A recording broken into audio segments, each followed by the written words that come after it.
हाँ, नमस्कार दोस्तों। आज का जो ये वीडियो है उसमें अपन पढ़ेंगे वेदांत सार में जो पंचीकरण है उसको।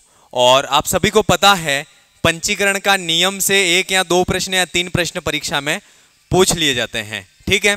और ये जो पंचीकरण का सिद्धांत है वह वेदांत सार का है और इसमें इसका जो कॉन्सेप्ट है वह छांदोग्योपनिषद से लिया गया है। प्रारंभ में छांदोग्योपनिषद में त्रिवत्करण यहां से जो है वह पंचीकरण को लिया गया है। छांदोग्योपनिषद में कहा गया था कि सर्वप्रथम अग्नि की उत्पत्ति होती है और अग्नि के बाद जल की उत्पत्ति होती है और जल से पृथ्वी की उत्पत्ति होती है और ये तीनों मिलकर के सृष्टि की रचना करते हैं। किसकी रचना करते हैं? सृष्टि की रचना।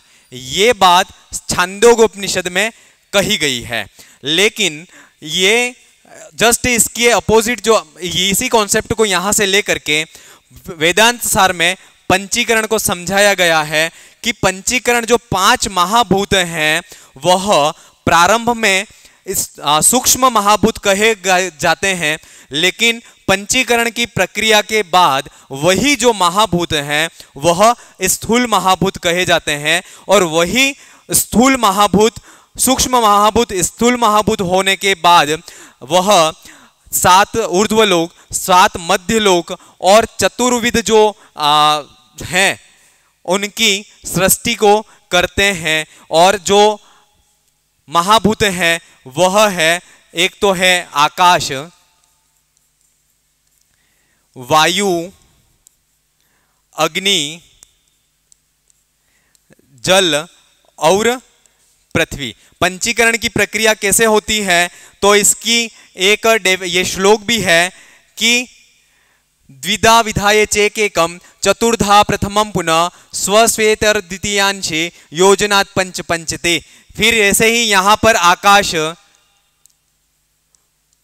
फिर वायु, फिर आएगा अग्नि,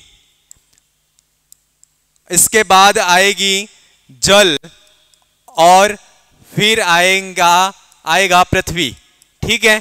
ये मिलकर के पंचीकरण का सिद्धांत बनता है। पंचीकरण में प्रारंभ में जो भी महाभूत है उसको आधा कर लेना है, ठीक है। तो आकाश को आधा कर दिया, उसके साथ में जो उसका आधा पार्ट बचा उसका फिर से 4-4 भागों में डिवाइड कर देना है और वह शेष बचे जो महाभूत हैं उनके साथ में मिला देना है। तो 1/8 भाग, 1/8 भाग, 1/8 भाग और 1/8 भाग।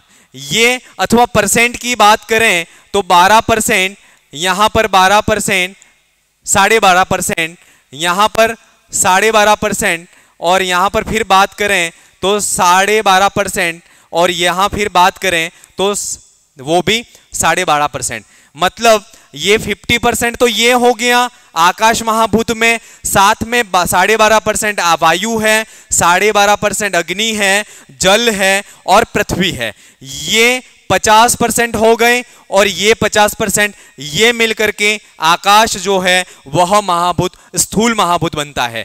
वैसे ही जब वायु महाभूत की बात करें तो वायु महाभूत में आकाश का अंश वही 1/8 भाग, वायु महाभूत में वही वायु का महाभाग भाग 1/2 भाग, अग्नि का 1/8 भाग, जल का 1/8 भाग और पृथ्वी का 1/8 भाग। वैसे ही जो अग्नि है, अग्नि महाभूत में आकाश का भाग 1/8, वायु का भाग 1/8, अग्नि महाभूत में अग्नि का भाग जो होता है वो आधा होता है, 50% होता है, जल का महाभाग है वही 1/8 भाग, पृथ्वी का जो भाग है वह 1/8 भाग।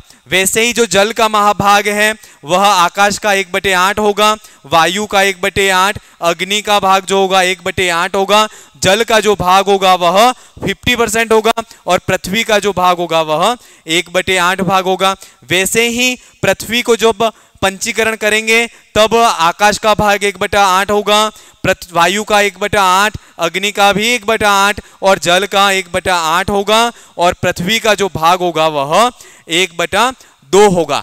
इस प्रकार की प्रक्रिया के बाद ये जो सारे महाभूत हैं वह पंचीकृत होते हैं। क्या होते हैं? पंचीकृत होते हैं। और पंचीकृत होने के बाद ये जो महाभूत हैं वह 7 ऊर्ध्वलोक, 7 अधोलोक और 4 प्रकार के जो स्थूल शरीर हैं उसकी रचना करते हैं। और जब आकाश वाला जो भाग है, क्या है? आकाश का जो भाग है, इसमें कौन कौन से गुण होंगे? तो इसमें शब्द होगा, वायु में शब्द और स्पर्श गुण होगा। ठीक है, यह विशेषता ध्यान रखना।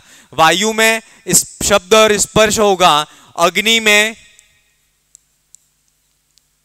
शब्द, स्पर्श और रूप होगा, जल में शब्द, स्पर्श, शब्द, स्पर्श, रूप और रस, ये सारे गुण होंगे। और पृथ्वी महाभूत में पंचीकृत होने के बाद ये सारे गुण होंगे, शब्द, स्पर्श, रूप, रस और गंध। ये सारे गुण पृथ्वी महाभूत में पंचीकरण होने के बाद होंगे। ठीक है, अब पंचीकृत होने के बाद ये जो सारे पंचीकृत होने के बाद किसका निर्माण करते हैं? तो वह एक तो करते हैं 7 प्रकार के ऊर्ध्वलोक का। किसका निर्माण करते हैं? 7 प्रकार के ऊर्ध्वलोक का, 7 प्रकार के अधोलोक का। और जो ये निर्माण करेंगे वह 4 चतुर्विध शरीर का, 4 प्रकार के जो शरीर हैं, 4 शरीर जिनका नाम है जरायुज, अंडज, जरायुज, अंडज और उद्बीज और स्वेदज। ये 4 प्रकार के जरायुज, अंडज, उद्बीज और स्वेदज, ये जो 4 प्रकार के शरीर हैं उनका निर्माण भी जो ये पंचीकरण है, पंचीकरण होने के बाद जो स्थूल महाभूत हैं उनके द्वारा इनका निर्माण होता है। और वेदांत सार में जो पंचकोश विवेचन है उसका भी वीडियो अपन देखेंगे। उस पंचकोश विवेचन में ये जो चतुर्विध शरीर है उसको अन्नमय कोश कहते हैं। क्या कहते हैं? अन्नमय कोश कहते हैं। हमारे इस प्लेटफॉर्म पर एक टेस्ट सीरीज भी कॉलेज लेक्चरर की विशेष संस्कृत को लेकर के चलाई जा रही है, जिसके 2 या 3 पेपर हो चुके हैं। आप इस टेस्ट सीरीज में भी जुड़ना चाहें तो वीडियो का जो डिस्क्रिप्शन है उसमें जा करके जुड़ सकते हैं। तो इस प्रकार का ये जो पंचीकरण है वह पंचीकरण का सिद्धांत हुआ। और पंचीकरण के सिद्धांत से 7 ऊर्ध्वलोक, 7 अधोलोक और 4 प्रकार के जो शरीर हैं उनका निर्माण होता है। और जो 4 प्रकार के शरीर हैं वह उसको अन्नमय कोश भी कहते हैं। धन्यवाद।